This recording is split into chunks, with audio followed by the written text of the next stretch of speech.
Hello friends, welcome to our channel best for you. Guys, आज हम लोग class 10th का चैप्टर 6 ट्राइंगल्स उसकी एक्सरसाइज 6.5 करेंगे।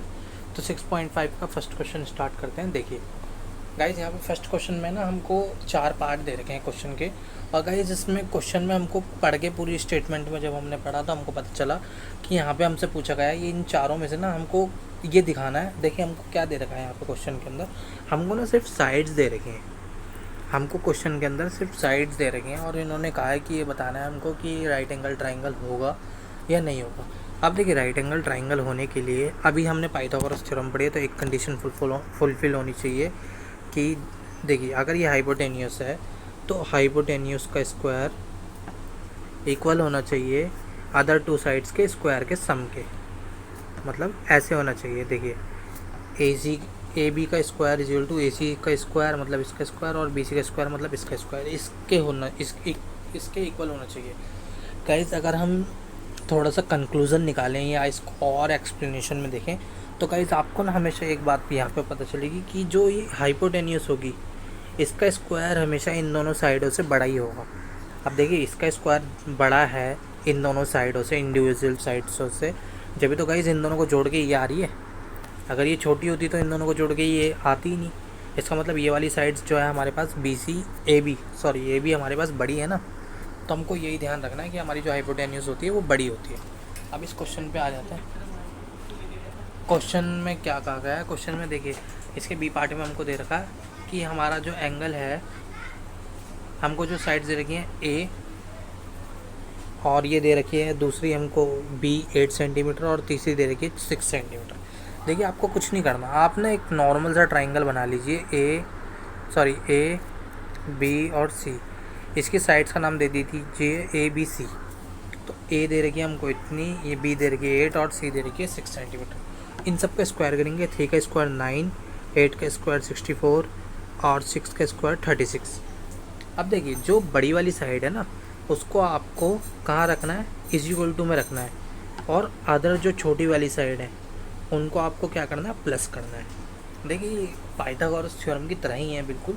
कैसे, एक बार फिर देख लेते हैं कि ए बी का square is equal to A सी का स्क्वायर प्लस बी सी का स्क्वायर। हमको यहाँ से पता चलता है कि ए बी बड़ी होगी, तो जो बड़ी वाली साइड है वो हमने यहाँ रख ली, जैसे ये रखी हुई है। दोनों छोटी वाली साइडें हमने यहाँ पे रख ली। अब देखिए अगर इनको करने के बाद हमारा आंसर आता है इक्वल ये दोनों, तो ये एक राइट एंगल ट्राइंगल है, अदरवाइज़ ये राइट एंगल ट्राइंगल नहीं है। तो उसके लिए क्या करा हमने? गाइस कुछ नहीं किया, उसके लिए हमने देखिए ए स्क्वायर की वैल्यू रख दी, सी स्क्वायर की वैल्यू रख दी और बी स्क्वायर की वैल्यू रख दी। तो देखिए ये 45 इज इक्वल टू 64 हुआ, जो कि डज नॉट इक्वल होगा। इसका मतलब जो हमारा बी पार्ट में है ये राइट एंगल ट्राइंगल नहीं है। तो हम लिख देंगे hence A B C is not a right angle triangle. बस गाइज ये क्वेश्चन यहीं पे ख़त्म हो जाएगा। इसके बाकी के जो 3 पार्ट हैं वो भी आपको इसी तरीके से करने हैं। अब आ जाते हैं इसका नेक्स्ट क्वेश्चन, जो सेकंड क्वेश्चन है। ठीक है, सेकंड क्वेश्चन में हमको क्या कहा गया है? सेकंड क्वेश्चन को पढ़ते हैं। तो सेकंड क्वेश्चन में हमको कहा गया है P Q R is a right angle triangle. P Q R is a right angle triangle, right angle at P and M is a point on QR such that PM perpendicular to QR, show that PM square is equal to QM into MR। अब देखिए question पढ़ के हमको ज़्यादा कुछ समझ नहीं आया। अब हम यहाँ समझते हैं क्वेश्चन में बोला क्या गया है असल में आपको। देखिए हमको कहा गया है कि हमारे पास ना एक राइट एंगल ट्राइंगल है PQR। हमारे पास एक राइट एंगल ट्राइंगल है PQR जो राइट एंगल है P पे, और हमको दे रखा है हमारे पास M एक पॉइंट है जो इस तरीके से है कि PM जो है परपेंडिकुलर है QR पे। PM परपेंडिकुलर किसके ऊपर है? QR के ऊपर है। तो हमको यहाँ पे प्रूफ करना है PM square is equal to QM into MR। अब देखिए मैंने आपको पहले वाले क्वेश्चंस में भी सिखाया है इसको कैसे लिख सकते हैं। इसको कैसे लिख सकते हैं गाइस, आप देखिए हमने इसको यहाँ पे एक्सप्लेन किया है। यहाँ पे हम लिख सकते हैं इस PM स्क्वायर को लिख सकते हैं PM इंटू PM, और इसको लिख सकते हैं QM इंटू RM। तो एक बार हमने क्या किया, ये RM इसके अपॉन में ले गए और ये PM इसके अपॉन में ले गए। तो गाइज ये कुछ इस तरीके से दिखने लग गया हमको, ये कुछ इस तरीके से आ जाएगा। देखिए इसको जो वापस आप कैलकुलेशन करोगे, सॉल्व करोगे, तो ये PM का स्क्वायर इंटू MR QR वापस से आ जाएगा। मतलब आपको ये प्रूफ करना है। आप ये प्रूफ कर दोगे तो ये तो खुद पे खुद बन ही जाएगा गाइज। इसका मतलब अब हमको ना इसी के हिसाब से ट्राइंगल्स देखने कौन कौन से ट्राइंगल्स में हमको जाना पड़ेगा। तो देखिए एक तो यहाँ पी एम है और यहाँ भी पी एम है, मतलब एक ये लाइन हो गई, ये पार्टीशन हो गया, और एक आर एम है और एक क्यू एम है। आर एम हमारे पास ये है, क्यू एम हमारे पास ये है। तो गाइस इससे हमको ये पता चला कि हमको वर्क कौन कौन से ट्राइंगल पे करना है। हमको वर्क करना है इस पी क्यू एम पे और दूसरा इस पी एम आर पे, इस पे हमको वर्क करना है। तो सबसे पहले ना हम ये देख लेते हैं कि गाइस हमारे पास इसको सिमिलर देखिए, ये दिखाना है, इसका मतलब देखिए साइड्स प्रोपोर्शनल दिखानी है हमको। इसका मतलब ये दोनों ट्राइंगल हमको सिमिलर करने पड़ेंगे, एक ये वाला ट्राइंगल और एक दूसरा ये वाला ट्राइंगल। इसको सिमिलर करने के लिए सबसे पहले ना हमारे पास जो चीज़ें हमको चाहिए वो देख लेते हैं क्या। तो सबसे पहले गाइस यहाँ पे हमारे पास क्या क्या इक्वल है वो देखें। तो यहाँ पे हमको पता लगा कि गाइस हमारे पास जो एंगल एम है ना, इस ट्राइंगल में एंगल एम और इस ट्राइंगल में भी एंगल एम, बस वो क्या दे रखा है, वो हमको 90 दे रखा है, और बाकी और कोई चीज़ हमारे पास है ही नहीं। कैसे नहीं है, देखिए ना हमको एंगल 1 एंगल 4 के इक्वल दे रखा, ना एंगल 1 एंगल 3 के इक्वल है, ना एंगल 1 एंगल 2 के इक्वल है, मतलब कोई किसी के इक्वल नहीं है इसके अंदर। सिर्फ एम इधर भी 90 और इधर भी 90। तो गाइस एक एंगल हमको प्रूफ करना पड़ेगा, जब भी हम लोग इसको सिमिलर दिखा पाएंगे। तो गाइस उसके लिए हमने क्या किया, हमने एक छोटा ट्राइंगल ले लिया। हमने क्या किया गाइस, एक ये ट्राइंगल ले लिया और एक बिग ट्राइंगल ले लिया। तो सबसे पहले स्मॉल ट्राइंगल पे आते हैं। स्मॉल ट्राइंगल पे हमने क्या लिया, पी क्यू एम। देखिए पी क्यू एम, तो इसके अंदर एंगल 3 प्लस एंगल 4, देखिए एंगल 3 प्लस एंगल 4, और ये है हमारे पास 90। इन तीनों को जोड़ने में कितना आना चाहिए गाइस, हमारे पास 180 आना चाहिए। एंगल सम प्रॉपर्टी होती है। अब इसी तरीके से हम आ गए हमारे पास ट्राइंगल पी क्यू आर में। तो एंगल 1 प्लस एंगल 4 प्लस, ये देखिए आप इसको ये मत लिख देना गाइस एंगल 3 प्लस एंगल 2, उसकी जगह आप इसको लिखना कितना 90 लिखना, क्योंकि आप ऐसे तो उलझ जाओगे। इसलिए हमने इसको क्या लिखा, angle 4 plus angle 1 is equal to 90, और ये भी हो गया 180 के इक्वल। अब देखिए यहाँ पे हमारे पास 180 के इक्वल ये भी है और 180 के इक्वल ये भी है, तो ये दोनों भी आपस में इक्वल होंगे। तो हम लोग गाइस इसको इक्वल कर देते हैं। इसको इक्वल में लिखेंगे तो कैसे होगा, देखिए इसको इक्वल में लिख लिया हमने। तो angle 3 plus angle 4 plus angle 3 plus 90 is equal to है एंगल 4 प्लस एंगल 1 प्लस 90। 90 से 90 कट गया, एंगल 4 से एंगल 4 कट गया, तो angle 3 is equal to angle 1 आ गया। अब देखिए यहाँ पे हम डायग्राम देखते हैं। हमारे पास डायग्राम क्या था गाइस, डायग्राम हमारे पास कुछ इस टाइप में था। क्या नाम था इसका, पी क्यू आर एम। ये हमने डाला होता गाइस एंगल 1, ये था हमारे पास एंगल 4, ये एंगल 3, और इधर वाला था एंगल 2, और ये थे गाइस हमारे पास 90। तो अब ध्यान से देखिए, हमने ना एंगल 3, ये वाला एंगल इधर वाला हमने इसके इक्वल कर दिया है, और ये 90 और 90 तो पहले से ही थे इक्वल। तो इसका मतलब हम क्या कर सकते हैं, अब यहाँ पे सिमिलरिटी दिखा सकते हैं। तो हमने लिया ट्राइंगल पी क्यू एम और ट्राइंगल पी एम आर में। ट्राइंगल पी क्यू एम और ट्राइंगल पी एम आर में एंगल पी एम क्यू, कौन सा एंगल,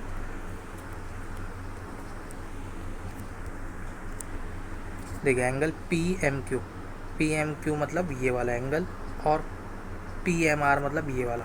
ये गाइस हमारे पास 90 है, और हमने यहाँ वाला एंगल, ये वाला एंगल प्रूफ किया है इसके angle 1 is equal to angle 3, angle 1 is equal to angle 3 हमने यहाँ किया। तो गाइस हमने इसको क्या करा, हमने इसको सिमिलर दिखा दिया। सिमिलर कैसे दिखाया guys, triangle P Q M similar हो गया ट्राइंगल आर पी एम के। अब देखिए गाइस, आपको मैंने सिमिलरिटी बहुत बार बता रखी है कि कैसे लिखते हैं, सिमिलरिटी कैसे लिखी जाएगी। तो वो गाइस आप, मैं उम्मीद करता हूँ आपको दोबारा से बताने की ज़रूरत नहीं है। तो यहाँ पे हमने लगा दिया एंगल सिमिलरिटी, और गाइस यहाँ पे इसको एंगल सिमिलरिटी लगाने के बाद हमने लिखा सो। और जब हमको पता था गाइस ये दोनों ट्राइंगल लेने हैं सिमिलर, और आप सोचेंगे कि आपको लिखना क्या है प्रूफिंग में। तो गाइस मैं आपको एक छोटा सा सजेशन देता हूँ। आप सबसे पहले तो ये समझ लेंगे कि आपको प्रूफ क्या करना है। उसके बाद आपने प्रूफिंग थी ना, प्रूफिंग मतलब जो हमको प्रूफ करना था, देखिए हमको ये प्रूफ करना था ना, ये चीज़ हमने इसी के हिसाब से ये ट्राइंगल लिया और ये वाला ट्राइंगल लिया। तो गाइस अब हमको सोचने की ज़रूरत नहीं है यहाँ पे लिखते टाइम, हमने इसको बिना सोचे समझे डायरेक्ट ऐसे लिख देंगे, और इसको वापस से मल्टीप्लाई करके हमने इसको ऐसे लिख दिया। तो गाइस ये हमारे पास प्रूफ हो गया। अब आ जाते हैं इसके नेक्स्ट पार्ट पर। नेक्स्ट पार्ट पे आने से पहले गाइस, आप में से ना बहुत सारे बच्चों को एक कन्फ्यूज़न हो रही होगी कि ये देखिए, ये ट्राइंगल बना हुआ था PQR और ये था M। तो गाइस जब हमको दो एंगल इक्वल दिखाने थे या कुछ भी इक्वल दिखाना था, तो हमने लिया था ये वाला ट्राइंगल और फिर हमने लिया था ये वाला ट्राइंगल। आप में से बहुत सारे बच्चे ये भी सोच रहे होंगे कि हम ये वाला ट्राइंगल और ये वाला ट्राइंगल नहीं ले सकते थे क्या, जब एंगल इक्वल दिखाने थे। कब एंगल इक्वल दिखाने थे? देखिए, जब यहाँ पे एंगल इक्वल दिखाने थे ना ये वाले, तो हम जब क्यों नहीं ले सकते थे ये वाला ट्राइंगल? तो देखिए गाइस, अगर आप ये वाला ट्राइंगल और ये वाला ट्राइंगल लेते तो क्या होता वो देख लेते हैं हम। देखिए, आप लेते हैं अगर ट्राइंगल, देखिए यहाँ पर हमने लिया एक ट्राइंगल, ये लिया और एक ट्राइंगल ये लिया, ताकि इसमें और इसमें कुछ हम लोगों को इक्वल मिल जाए, और इक्वल मिलने के बाद हम इसको सिमिलर दिखा सकें। तो हमने लिखा एंगल 4 + एंगल 3 = 90। कौन से ट्राइंगल में? PQM में और PMR में। PMR मतलब ये वाले ट्राइंगल के अंदर हमने क्या लिखा, एंगल 1 + एंगल 2 + 90 = 180। ये दोनों इक्वल हैं, तो गाइज ये ऐसे हो गया। तो एंगल 90 से एंगल 90 कट गया और हमारे पास आ गया गाइज ये एंगल 4 + 3 = होगा एंगल 1 + 2 के। अब देखिए, यहाँ पे ना आप कुछ कर नहीं सकते क्योंकि आपको कुछ इक्वल दिखाना था, लेकिन यहाँ पे दो चीज़ें जोड़ने पे इक्वल आएंगी। तो गाइज यहाँ पे ना आप फंस गए क्वेश्चन के अंदर, तो वो नहीं करना है। इसलिए हमने कौन सा लिया, एक तो ये छोटा वाला ट्राइंगल लिया, ये छोटा वाला लिया, और एक लिया ये बड़ा वाला ट्राइंगल, ताकि इसके अंदर कुछ ना कुछ हमारे पास ऐसा आके कैसे भी करके कुछ कॉमन आए या कुछ कट जाए, ताकि हमारे एंगल जो है इक्वल आ जाए। अब इसके नेक्स्ट क्वेश्चन पर आते हैं। नेक्स्ट क्वेश्चन है इसका थर्ड क्वेश्चन। देखिएगा, इस थर्ड क्वेश्चन अच्छा क्वेश्चन है। इसमें हमको क्या कहा गया है, इसमें ना गाइस 3 पार्ट हैं प्रूफ करने के लिए, और तीनों पार्ट कैसे दे रखे हैं वो देख लेते हैं। सबसे पहले तो इसमें हमको दे रखा है ABCD इज़ अ ट्राइंगल और right angled at B, sorry at right angled at A। ये राइट एंगल है A पे। और गाइस हमको ये भी दे रखा है कि जो AC है, AC BC पर परपेंडिकुलर है, सॉरी BD पर परपेंडिकुलर है। गाइस यहाँ पे आएगा BD पर परपेंडिकुलर है। अब हमको प्रूफ क्या करना है, AB² = BC × BD। AB² = BC × BD। देखिए, ये हमने अभी भी सीखा, इसको क्या लिख सकते हैं, AB² को AB × AB और इसको लिख दिया BC × BD। हम फिर से क्या करेंगे गाइस, देखिए मैंने आपको पहले भी समझाया था, आप इसको भी इसके अपॉन में ले जा सकते हैं और इसको भी ले जा सकते हैं, वो कोई दिक्कत नहीं है गाइस, बस आपको ठीक तरीके से लेके जाना है इसको अपॉन में। तो हमने AB/BC कर दिया और BD/AB कर दिया। जब इतना कर दिया हमने, तो ये हमारे पास कैसा हो गया, इस टाइप में हो गया हमारे पास। अगर ये इस टाइप में हो गया, तो अब हम पहचानते हैं कौन कौन सा हमको ट्राइंगल लेना था। देखिए, एक तो हमारे पास है AB मतलब ये वाली साइड, और ये AB है। दूसरा हमारे पास BC है और तीसरा हमारे पास BD है। BD मतलब ये पूरा। तो इससे पता चल गया हमको, एक तो ये छोटा ट्राइंगल लेंगे और फिर एक लेंगे बड़ा वाला ट्राइंगल। तो हमने क्या किया, हमने दोनों ट्राइंगल लिए। हमने कैसे लिया, इन ट्राइंगल ABC और ABD। अब देखिए, ABC और ABD के अंदर कुछ कॉमन है क्या गाइस? हमारे पास एंगल B और एंगल B दोनों में कॉमन है। अब देखिए, आपको कभी डायग्राम से देख के पता ना चले, तो आपने इनके नाम देखना। ये गाइज़ मैं आपको छोटी छोटी चीज़ें बता रहा हूँ जो एक स्टूडेंट को फेस करते हैं। जब गाइज़ हम लोग स्टूडेंट थे, हम भी ये फेस करते थे। अब मैं चाहता हूँ गाइज़ आप लोग ये फेस ना करो, इसलिए मैं आपको बता रहा हूँ। जैसे आपको ना डायग्राम में पता नहीं चलता क्या चीज़ कॉमन आ रही है, क्या क्या है, तो इसके अंदर देखो गाइज़, ट्राइंगल के नाम के अंदर ना सिर्फ B ही एक ऐसी चीज़ है जो कॉमन है। इसका मतलब एंगल B हमारे पास कॉमन होगा। तो आप डायग्राम से इसको कंफर्म कर लो। तो हमने लिख दिया एंगल B कॉमन है। और उसके बाद हमारे पास और क्या चीज़ है गाइज़, हमारे पास दूसरी चीज़ है कि एक तो हमको एंगल A90 बोल रखा है और यहाँ पे एंगल C90 है। तो हमारा एंगल ACB मतलब ये वाला एंगल, और BAD मतलब ये वाला एंगल, ये हमको 90 दे रखा। जब हमने दो चीज़ प्रूफ कर दी, तो दो चीज़ प्रूफ करने के बाद हमने इसको लिख दिया कि ट्राइंगल ABC सिमिलर है ट्राइंगल DBA के।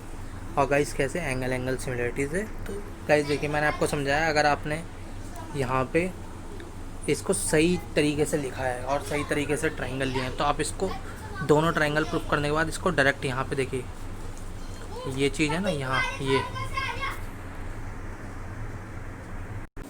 तो अगर आपने ये चीज़ सही तरीके से लिख के, ये वाली चीज़ देखिए प्रूफिंग को आपने सही तरीके से लिखा है, तो और आपने सही तरीके से अगर ट्रायंगल लिए तो आप इसको डायरेक्ट प्रूफ फिर कर सकते हो ट्रायंगल को सिमिलर दिखाने के बाद।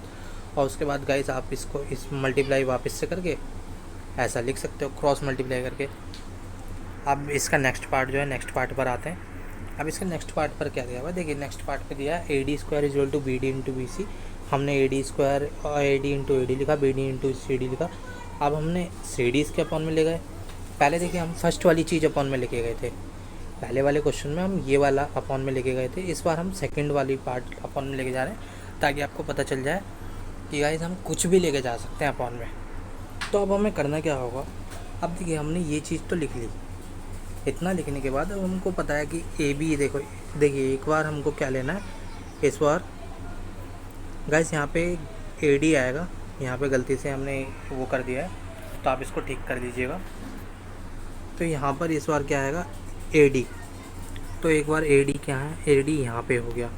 दूसरा CD कहाँ पे है, CD ये रहा। और BD कहाँ पे गाइस, BD है ये। तो इसका मतलब एक तो हमको ये छोटा वाला ट्रायंगल लेना है, और उसके बाद हमको क्या लेना है, एक बार ये बड़ा वाला ट्रायंगल लेना है। सही है, फिर से देख लेते हैं। AD ये रहा, CD ये रहा और BD ये रहा। BD का मतलब है बड़ा वाला ट्रायंगल लेना है और एक छोटा वाला लेना है। तो उसको कैसे, उसको लिया है हमने, उसको देख लेते हैं कैसे करना है। अब यहाँ पे ना हमने लिखा ट्रायंगल ABD और ट्रायंगल ABC।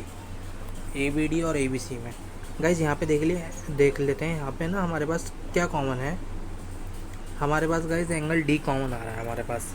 कौन कौन सा आ रहा है, एंगल ट्रायंगल ABC। देखिए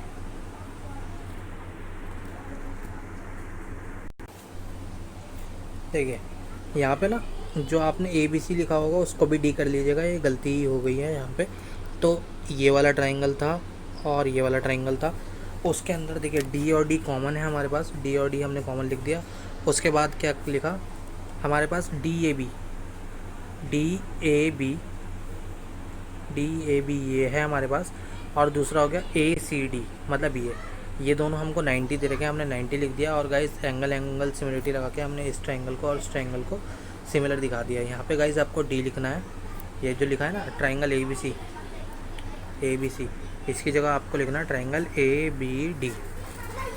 सही है, ABD लिखने के बाद हमने देखिए एज इट इज़ ये चीज़ उठा के इधर रख दी, और ये चीज़ किससे बनी थी गाइस, इससे हमने बनाई थी, तो इसको हमने डायरेक्ट लिख दिया। तो अब आ जाते हैं इसके नेक्स्ट पार्ट पर। इसका नेक्स्ट पार्ट क्या कहता है, देखिए इसके नेक्स्ट पार्ट को गाइस ध्यान से देखिएगा, ये थोड़ा सा उससे अलग है। क्यों अलग है ये देख लेते हैं। सबसे पहले इसमें देखिए हमको क्या कहा गया है, इस वाले पार्ट में हमको बोला गया है AC square is equal to BC into BD। AC square is equal to BC into BD। तो उसको हमने कैसे लिख लिया, उसको हमने इस टाइप से लिख लिया। अब हमारे पास AC ये रहा, दूसरा हमारे पास BD कहाँ पे है, सॉरी DC कहाँ पे है, DC ये रहा, और हमारे पास BC कहाँ पे है, ये रहा। तो इसका मतलब हमको ये ट्रायंगल और ये वाला ट्रायंगल लेना है। कौन कौन सा ट्रायंगल, हमारे पास ट्रायंगल ABC लेंगे इस बार, और ट्रायंगल ADC लेंगे, ABC और ADC। अब देखें यहाँ पे हमारे पास angle 1 plus angle 2 is equal to 90 है, वो हमने लिख दिया। अब गाइस ऐसा हम क्यों कर रहे हैं, ये सब ये जो चीज़ अभी हम करेंगे, क्योंकि गाइस हमारे पास ना और कोई चीज़ कॉमन नहीं है। यहाँ पे कॉमन का मतलब है हमको कुछ इक्वल दिया नहीं है। देखिए ये वाला ट्रायंगल और ये वाला ट्रायंगल ना हमको सिमिलर दिखाना है। अगर इसको हमको सिमिलर दिखाना है तो सब आप भी सोचिएगा, सिमिलर दिखाने के लिए दो एंगल तो कम से कम चाहिए ही चाहिए। और हमारे पास सिर्फ अभी कुछ नहीं है, हमारे पास सिर्फ एंगल 1 और एंगल 2 ये दोनों 90 दिखा रखे हैं। एंगल 1 और एंगल 2 इज इक्वल टू 90। तो दूसरा एंगल हम कैसे प्रूफ करेंगे वो देखते हैं। दूसरा एंगल भी गाइस सेम आसान तरीके से प्रूफ हो जाएगा। देखिए आप लिख सकते हैं angle 3 plus angle 4 plus 90 is equal to 180।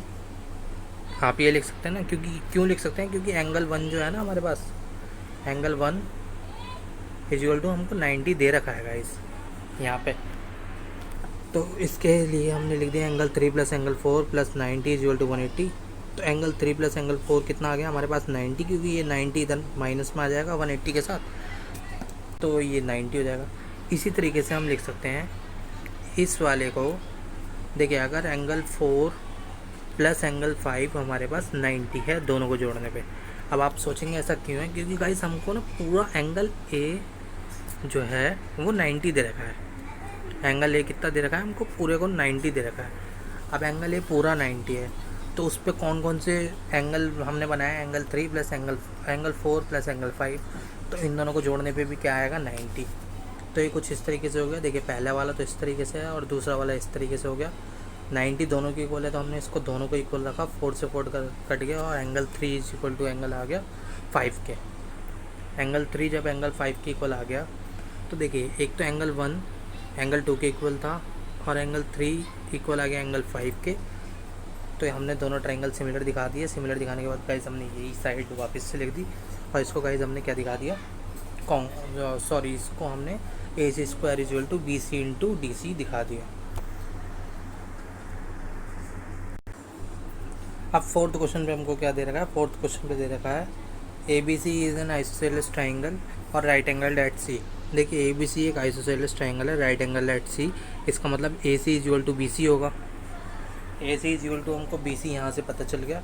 उसके बाद गाइस हमसे कह रखा है क्या प्रूफ करना है हमको, कि A B square is equal to 2 A C square, ये हमको प्रूफ करना है। अब ये कैसे प्रूफ होगा, देखिए यहाँ पे ना स्क्वायर लग गया। कभी भी आपको ट्राइंगल्स वाले चैप्टर में स्क्वायर लगा हुआ दिखाई दे और आपको कहीं बोल रखा है ये 90 है, तो आप ये समझ लीजिएगा कि कहीं 90 का मतलब है आपको पाइथागोरस थ्योरम यहाँ पे लगानी ही पड़ेगी। तो ये क्वेश्चन कैसे करना है, हमको क्या प्रूफ करना है, A B square is equal to 2ac square. तो देखिए पाइथागोरस थ्योरम लगाते हैं इस ट्रायंगल में, A B square is equal to A C square plus B C square होगा पाइथागोरस थ्योरम से। अब देखिए बी सी को हम क्या लिख सकते हैं, B C is equal to A C लिख सकते हैं, और अगर हम दोनों साइड स्क्वायर कर दें मतलब बी सी का स्क्वायर इज इक्वल टू हम ए सी का स्क्वायर लिख सकते हैं। क्योंकि गाइस अगर मैं स्क्वायर से स्क्वायर काट दूंगा ना, तो हमारे पास ये दोनों वापस से इक्वल हो जाएंगे, इसलिए हम दोनों साइड स्क्वायर कर सकते हैं। तो B C square is equal to A C square, तो बी सी की जगह हमने लिख दिया ए सी स्क्वायर। देखिए A C square plus A C square कितना हो गया, 2ac स्क्वायर, और is equal to B C square तो चल ही रहा है गाइस, यहाँ पे हमको यही प्रूफ करना था। अब आ जाते हैं नेक्स्ट क्वेश्चन पर। देखिए नेक्स्ट क्वेश्चन में फिफ्थ क्वेश्चन, इसमें हमको क्या कहा गया है, इसमें कहा गया है A B C is an isosceles triangle, जिसमें ना गाइस हमको क्या दे रखा है इस बार, A C is equal to B C है, A C is equal to B C है, और A B square is equal to 2ac square है, A B square is equal to 2ac square है। और गाइज आप ये notice करेंगे कि ये चीज़ ना आप पीछे क्वेश्चन में प्रूफ करके आए हैं कि अगर एक आइसोसेलेस ट्राइंगल है और जिसमें बी सी इक्वल है ए सी के, तो A B square is equal to 2ac square भी होगा। अब गाइज आपको ना यहाँ पे ये प्रूफ करना है कि ये राइट एंगल है या नहीं, ये चीज़ प्रूफ करनी है। तो ये चीज़ कैसे प्रूफ करेंगे, सबसे पहले टू प्रूफ लिख दिया हमने, उसके बाद आ गए इसी पे A B square is equal to 2ac square. अब देखिए A B square as it is लिखा हुआ, और 2ac स्क्वायर को हम लिख सकते हैं ए C square plus A C square, दो बार लिख सकते हैं इसको। अब अगर ए सी बी सी के इक्वल है और दोनों साइड स्क्वायर कर दें मतलब ए सी का स्क्वायर बी सी स्क्वायर के इक्वल होगा, तो अपने ए सी स्क्वायर को क्या लिख दिया, बी सी स्क्वायर। तो हमारे पास ये ऐसे बन गया। अब देखिए हम मान लेते हैं एक ट्राइंगल है हमारे पास, एक ट्राइंगल है, ट्राइंगल ए बी सी जो सी पर राइट एंगल है। अब यहाँ पे देखिए अगर इस ट्राइंगल में पाइथागोरस थ्योरम लगाई जाए तो ए बी का square is equal to A सी का स्क्वायर प्लस बी सी का स्क्वायर, ये आएगा। देखिएगा इस ये और ये सेम है, इसका मतलब अगर हम एक एग्जांपल लेते हैं राइट एंगल ट्राइंगल का, तो वो राइट एंगल ट्राइंगल की जो इस साइड्स आएंगी ना पाइथागोरस थ्योरम लगा के, वो जस्ट सेम इसके इक्वल आएंगी। इसका मतलब हमारा जो ए बी सी है, ए बी जो हमारी ए बी साइड है वो सबसे लॉन्गेस्ट साइड होगी। लॉन्गेस्ट साइड का मतलब है ए बी सी हमारी क्या होगी, लार्जेस्ट साइड, और इसको हम लिख सकते हैं हाइपोटेन्यूस। और अगर हमने इसको हाइपोटेन्यूस लिख लिया तो हमारे पास ये ए बी सी जो ट्राइंगल था राइट एंगल ट्राइंगल हो गया, क्योंकि हमने यहाँ से देखिए मान के इसको कंफर्म भी कर दिया है। तो हम लिख दिया triangle A B C is a right angle triangle. अब इसके सिक्स्थ क्वेश्चन पर आते हैं।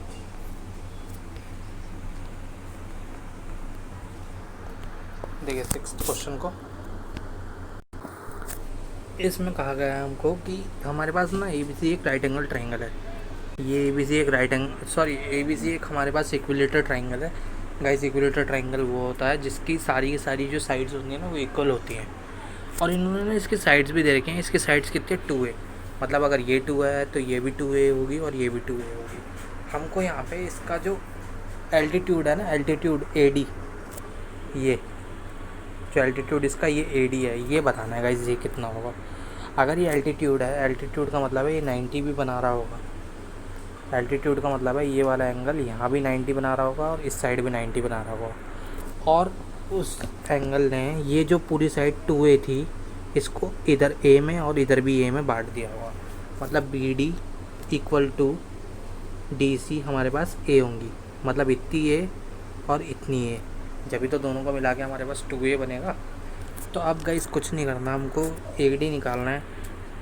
किसी भी एक तरफ के ट्राइंगल को पकड़ लेते हैं, ये हमको 90 दे रखा है, यहाँ पे पाइथागोरस थ्योरम लगाएंगे और ये हमारे पास हाइट ये निकाल देंगे, हमारा आंसर आ जाएगा। कैसे आएगा? AD भी हमारे पास 90 है, वो हमको पता है। पाइथागोरस थ्योरम लगाते हैं।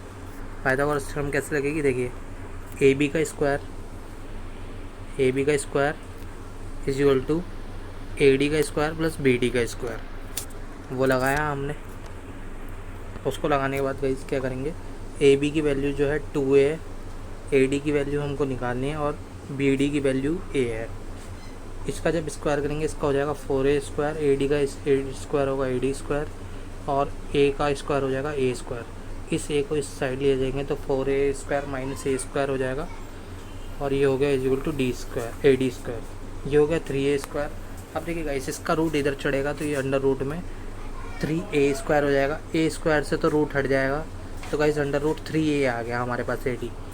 तो अब हम लिख सकते हैं each altitude of triangle ABC, हम लिख सकते हैं ईच एल्टीट्यूड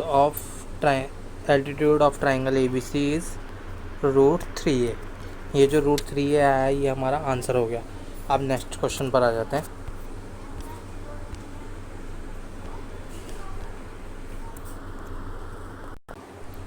इसमें हमको कहा गया है, देखिए, prove that the sum of squares of the sides of a rhombus is equal to the sum of the square of its diagonals. हमको यहाँ पे क्वेश्चन में कहा गया है कि हमको प्रूफ करना है जो एक रोम्बस होता है उसकी साइड्स का स्क्वायर इज इक्वल टू, उसकी साइड्स का स्क्वायर करके उसका सम कर दो। तो उसके साइड्स का स्क्वायर किया और उनका सम कर दिया, मतलब प्लस कर दिया, और वो उसके डायगोनल्स के स्क्वायर के सम के इक्वल होता है, मतलब AC square plus BD square के वो इक्वल होगा। यहाँ पे क्वेश्चन में हमको कि ये कहा गया था। एक बार फिर देख लेते हैं क्या कहा गया है। हमको कहा गया है कि ये जो रोम्बस है उसकी सारी साइड्स का स्क्वायर करके जोड़ना है, और वो किसके इक्वल आएगा? इसके डायगोनल्स के स्क्वायर के सम के। तो गाइस यहाँ पे ना क्वेश्चन बहुत हमारे पास आसान हो गया है। क्यों आसान हो गया है ये हम क्यों कह रहे हैं? देखिए, सबसे पहले तो हमको रोम्बस की एक प्रॉपर्टी पता होनी चाहिए कि जो रोम्बस के डायगोनल होते हैं ना गाइस आपस में, वो हर जगह पे 90 बनाते हैं वो एक दूसरे को जहाँ काटते हैं। देखिए, जैसे ये रोम्बस है ना, अगर समझ लीजिए हमने एक शेप बना ली कोऑर्डिनेटर में, इसको हमने मान लिया रोम्बस, तो ये भी 90 होगा, ये भी हमारे पास 90 होगा, ये भी 90 होगा और ये भी 90 होगा, मतलब ये पूरा 90 है। आप देखिए, मैंने आपको अभी भी बताया क्वेश्चन के अंदर कि अगर आपको कहीं भी ट्राइंगल्स वाले चैप्टर में कहीं भी किसी साइड के ऊपर स्क्वायर मिले, कहीं भी किसी साइड के ऊपर या किसी चीज़ के ऊपर स्क्वायर मिले और वो ना प्लस में लिखी हो, प्लस में मतलब वो सम करके लिखी हुई हो, तो गाइस 99% इस चैप्टर में वहाँ पे पाइथागोरस थ्योरम ही लगेगी।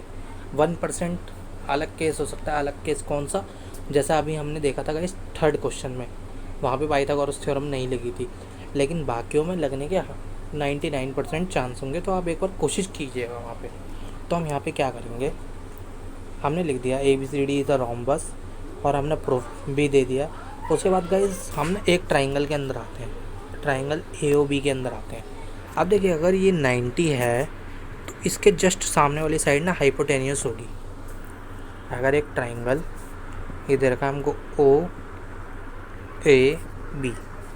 अगर यहाँ 90 है, एंगल O 90 है, तो इस 90 की नोक जहाँ बन रही है नोक ये, तो ये इसके सामने वाली साइड क्या होगी? हाइपोटेनियस होगी। तो इसका मतलब हमारे पास हाइपोटेनियस क्या है? AB। हमारे पास यहाँ पे क्या आ गया? AB हाइपोटेनियस आ गई। ए बी हाइपोटेन्यूज का मतलब है हम ए ओ बी ट्राइंगल के अंदर क्या लगा सकते हैं गाइस, पाइथागोरस थ्योरम लगा सकते हैं। तो ए बी का स्क्वायर इज इक्वल टू क्या होगा, ओ ए का स्क्वायर प्लस ओ बी का स्क्वायर। तो हमने लिख दिया ए बी का square is equal to O A का स्क्वायर और ओ बी का स्क्वायर। यहाँ पे हमने रीज़न लिख दिया बाय पाइथागोरस थ्योरम। अब देखिए ये ओ ए को ये 90 डिग्री पे एक दूसरे को काट रहे हैं डायगनल्स, तो मतलब ओ ए इक्वल होगा ओ सी के और ये दोनों इक्वल होंगे 1/2 ए सी के। मतलब ओ ए को हम आधा लिख सकते हैं ना, बी ए सी का आधा, और ओ सी को हम लिख सकते हैं ए सी का आधा। तो हमने ओ ए को लिख दिया ए सी का आधा। इसी तरीके से हम ओ बी को लिख सकते हैं बी डी का आधा। जब गाइज हमने इसको आधा लिख दिया तो इन दोनों का स्क्वायर किया, 1/2 ए सी स्क्वायर होता है 1/4 ए सी स्क्वायर, और 1/2 बी डी का होल स्क्वायर होता है 1/4 बी डी स्क्वायर। 4 और 4 यहाँ पे सेम है, इसलिए एलसीएम आ जाएगा 4 और ये दोनों जुड़ जाएंगे, और 4 इधर चला जाएगा तो ये हो जाएगा 4 ए बी स्क्वायर। अब गाइस हमारे पास ना ये रिलेशन आ गया इसके पास 4 ए सी।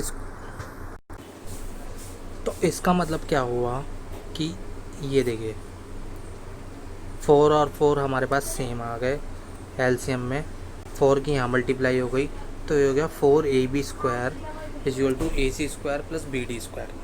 अब देखिए आप गाइस, अब आपको अगर सारी साइड से निकालनी है तो सारी साइड से निकालने में गाइस आपका ना बहुत टाइम वेस्ट हो जाएगा, क्योंकि एग्ज़ाम में तो आप सारी साइड से ऐसे निकालेंगे नहीं। तो हमने क्या किया, हमने लिख दिया सिमिलरली 4। देखिए अब हमको ना रिलेशन पता चल गया कि जो इसकी हम ये निकालेंगे ना साइड्स का स्क्वायर करके, तो वो हमेशा इसके डायगोनल्स के स्क्वायर के सम के इक्वल ही आएगा, क्योंकि हमको यहाँ पे पता चल गया 4 A B square is equal to A C square plus B D square ही आएगा। आप चाहें तो बी सी स्क्वायर निकाल सकते हैं, सी डी स्क्वायर निकाल सकते हैं, कुछ भी निकाल सकते हैं। तो यहाँ पे हमने क्या किया, 4 A B square A C square plus B D square था, इसी तरीके से 4 B C square is equal to इसी के होगा, 4 डी सी स्क्वायर भी सेम इसके इक्वल होगा, और 4 ए डी स्क्वायर भी इसके इक्वल होगा। आप देखिए क्वेश्चन के अकॉर्डिंग ना ये सब जुड़ा हुआ है, मतलब ये सब प्लस हो रखे हैं इक्वेशन के अकॉर्डिंग। तो इसलिए अब हम क्या करेंगे गाइस, अब हमने इसको प्लस कर देंगे। प्लस करते हैं, प्लस कैसे करेंगे, हमने लिखा from equation first second and third और fourth 4 A B square 4 B C square 4 D C square 4 A D square is equal to 4 A C square plus 4 B D square. क्या है, यहाँ से 4 कॉमन निकाल लिया और यहाँ से भी 4 कॉमन निकाल लिया, 4 से 4 कट गया और हमारे पास गाइस क्या आ गया, हमारे पास हमारा आंसर आ गया।